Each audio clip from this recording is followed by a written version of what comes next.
Bismillah. Assalamualaikum warahmatullahi wabarakatuh.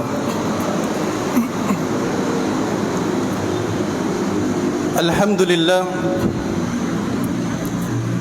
Wassalatu wassalamu ala Rasulillah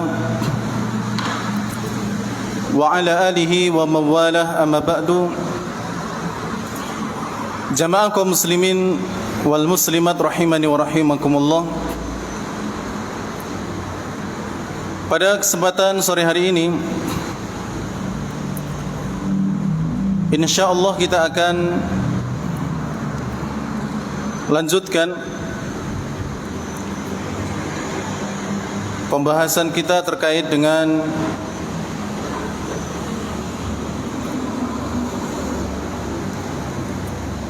kebiasaan yang dialami oleh para wanita dengan ibadah mereka. Dan kali ini insyaallah kita akan mengulang apa yang sudah pernah kita sampaikan di kesempatan yang terakhir.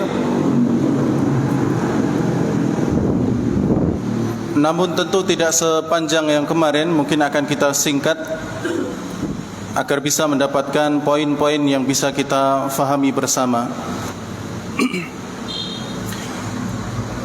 Dan kali ini jamaah yang dirahmati oleh Allah Subhanahu wa taala, kita akan membahas terkait dengan masa haid wanita dengan solat mereka. Poin yang pertama yang akan kita bahas adalah bahwa ulama sepakat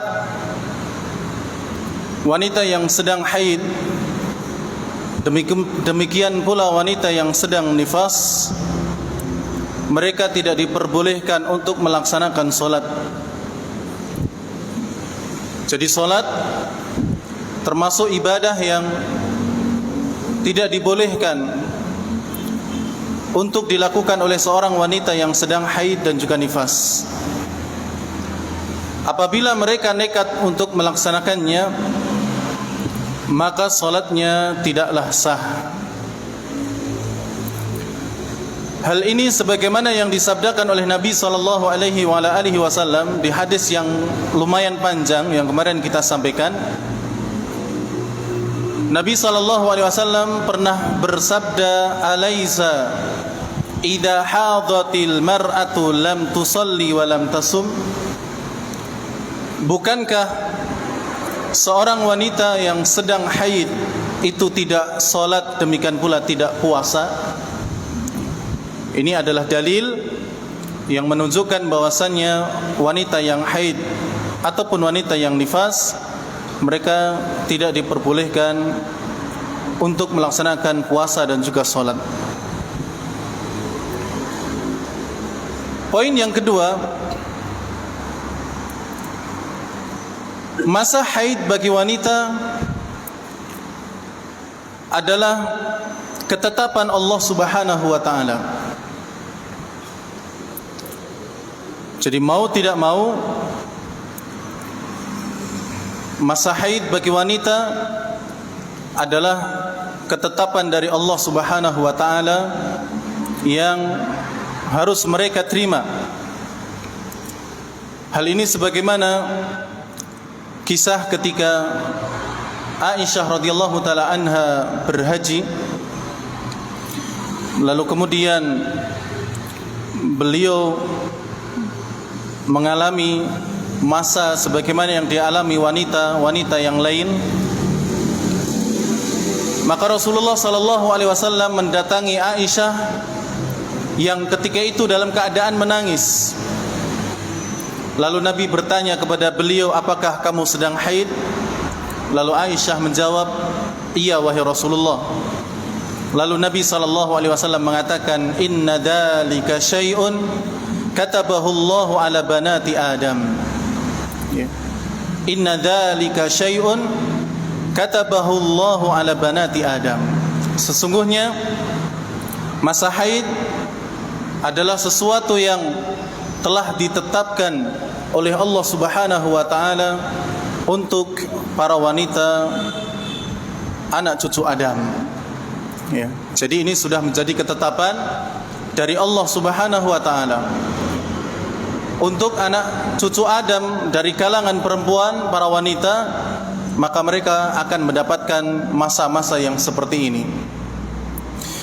Kemudian jamaah yang dirahmati oleh Allah Subhanahu wa taala, kita masuk pada beberapa permasalahan yang terkadang dialami oleh para wanita yang sedang haid. Dan ini masuk pada poin yang ketiga. Apabila seorang wanita yang sedang haid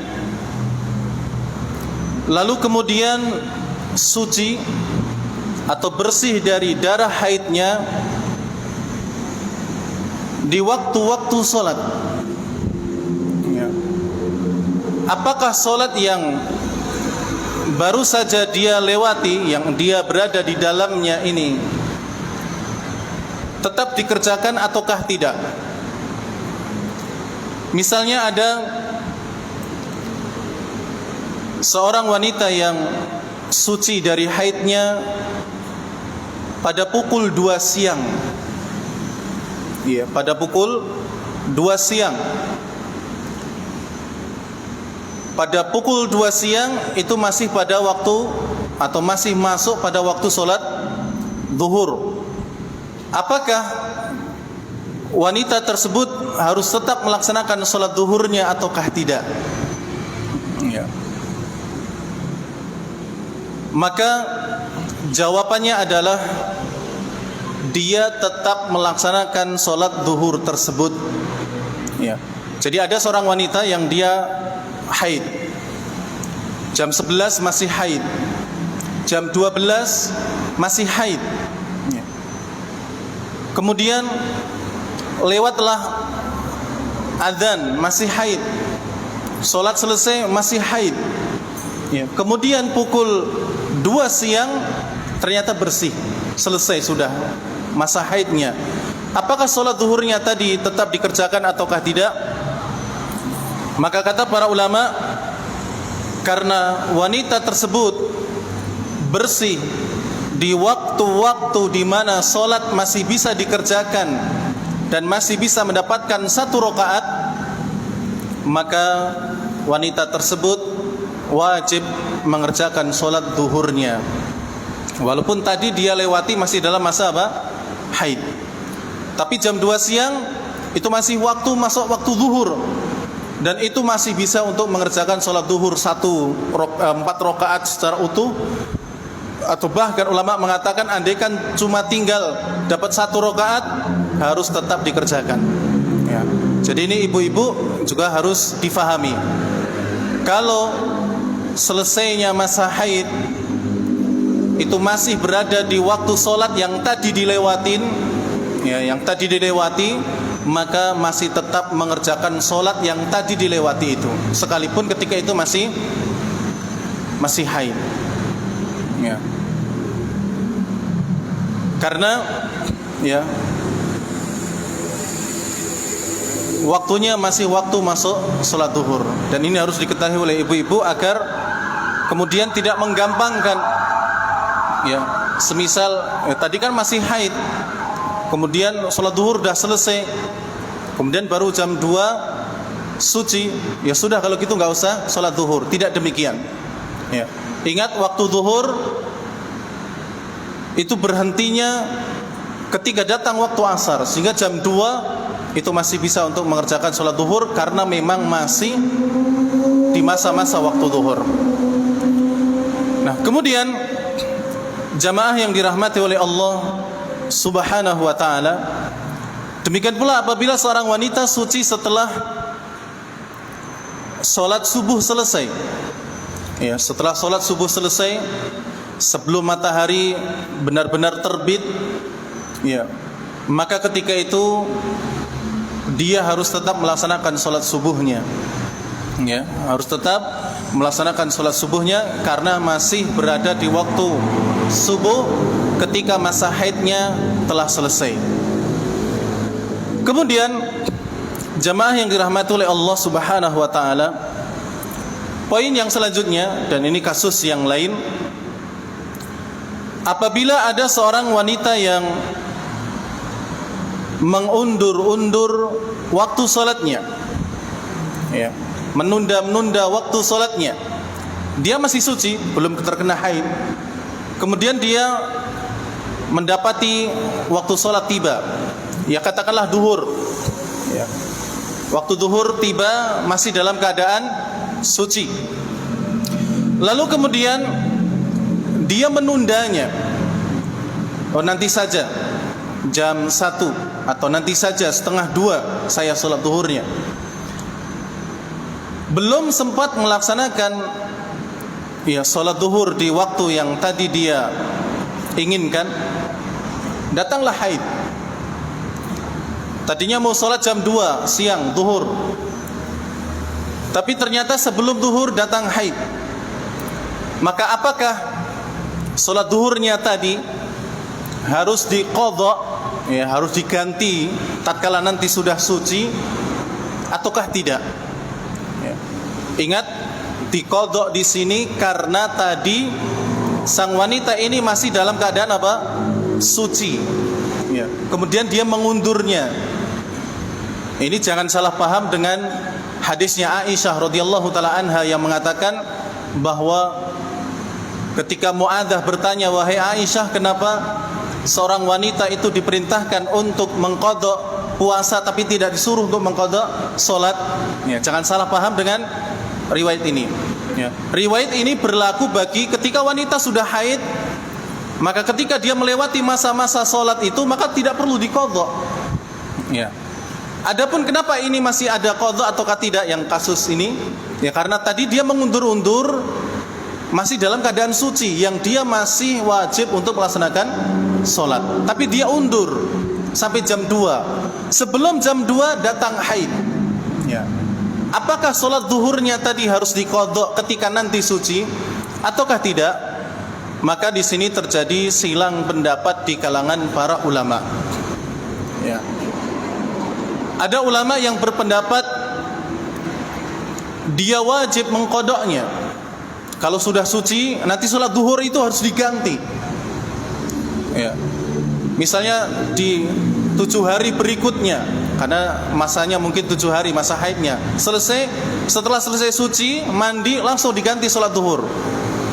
Langsung tanpa harus menunggu sholat duhur datang lagi. Ya.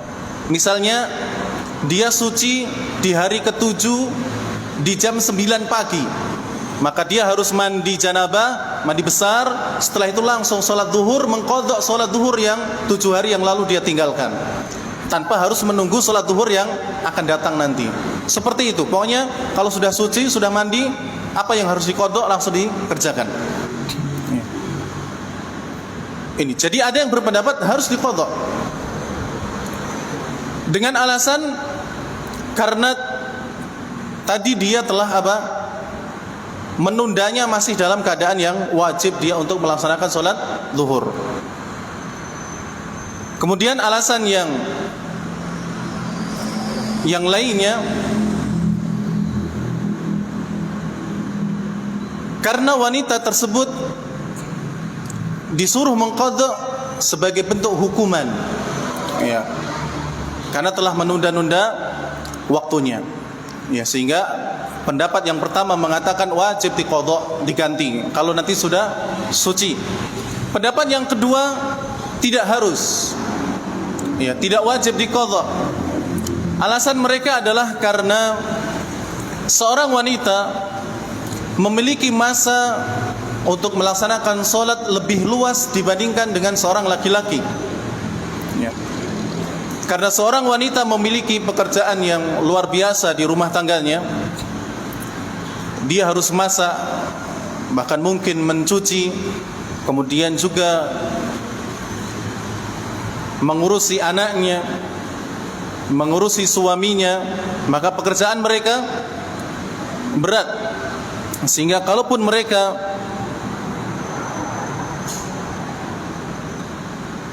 mengundurnya melebihi awal dari waktu sholatnya, maka ini tidak masalah. Ya. Dan kalau ingin berhati-hati, ya, jadi ada dua pendapat, satunya tetap mengqadha, satunya tidak harus. Maka kalau ingin berhati-hati, maka tinggal dilihat alasan dia menunda-nunda salatnya.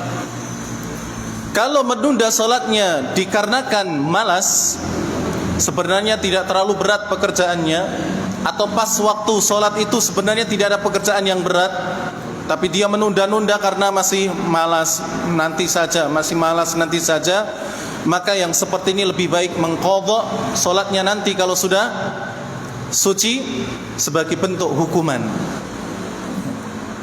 Tapi kalau menunda-nundanya adalah karena alasan yang bisa dianggap, ya, seperti halnya memang sangat capek sekali, ya, sudah, ya, mengurusi anaknya, juga mengurusi suaminya, mengurusi rumahnya, capek sehingga terkadang harus diundur.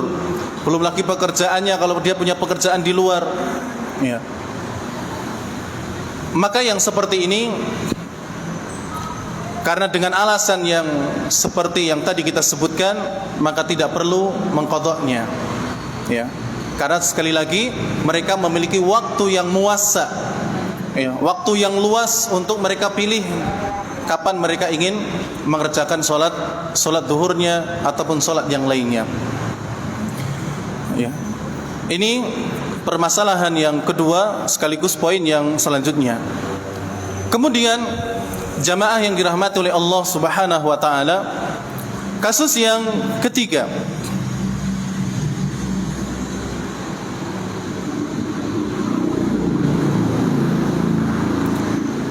Apabila seorang wanita dia suci di waktu asar, ya, perhatikan, apabila seorang wanita suci dari haidnya di waktu asar, ya, entah jam 3 tepat atau setengah 4 atau jam 4, yang penting sebelum waktu maghrib datang, apakah wanita tersebut wajib mengqadha salat zuhur dan asar, ataukah cukup asarnya saja? Ya, saya ulangi. Apabila ada seorang wanita yang suci dari haidnya setelah salat asar atau di waktu asar, ya, apakah wanita ini harus mengqadha salat zuhur atau harus mengerjakan salat zuhur dan asarnya sekaligus, ataukah cukup salat asar saja? Di sini terjadi silang pendapat lagi di kalangan para ulama. Pendapat yang pertama mengatakan bahwa dia tetap harus mengerjakan salat zuhur dan asar. Wanita yang suci dari haidnya di waktu asar, dia harus tetap mengerjakan salat zuhur dan asar. Ya.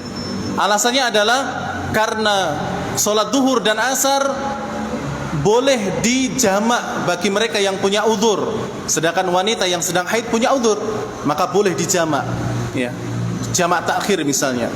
Atau seorang wanita suci dari haidnya jam 8 malam atau jam 9 malam, apakah maghrib dan isya-nya harus dikerjakan? Menurut pendapat yang pertama harus dikerjakan, ya, karena maghrib dan isya bisa dijamak, zuhur dan asar bisa dijamak, maka harus apa? Harus dikerjakan. Ini menurut pendapat yang pertama, dan itu dari Abdullah bin Abbas, salah satu sahabat Nabi yang mulia, berpendapat demikian. Pendapat yang kedua mengatakan tidak harus zuhur dan asar sekaligus, tapi cukup salat asarnya saja, ya. Jadi yang diqadha, yang dikerjakan cukup salat asarnya saja.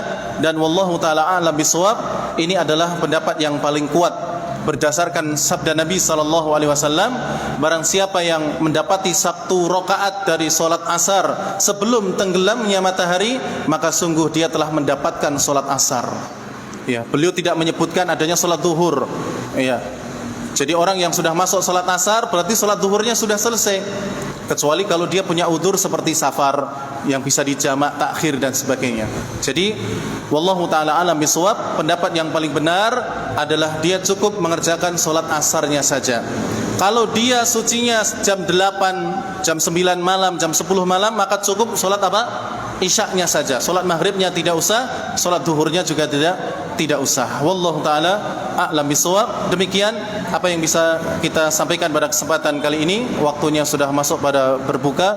Mudah-mudahan Allah Subhanahu wa taala menerima pahala kita dan ibadah kita yang lainnya. Demikian, subhanakallahumma rabbana wa bihamdik asyhadu an la ilaha illa anta astaghfiruka wa atubu ilaik. Wassalamualaikum warahmatullahi wabarakatuh.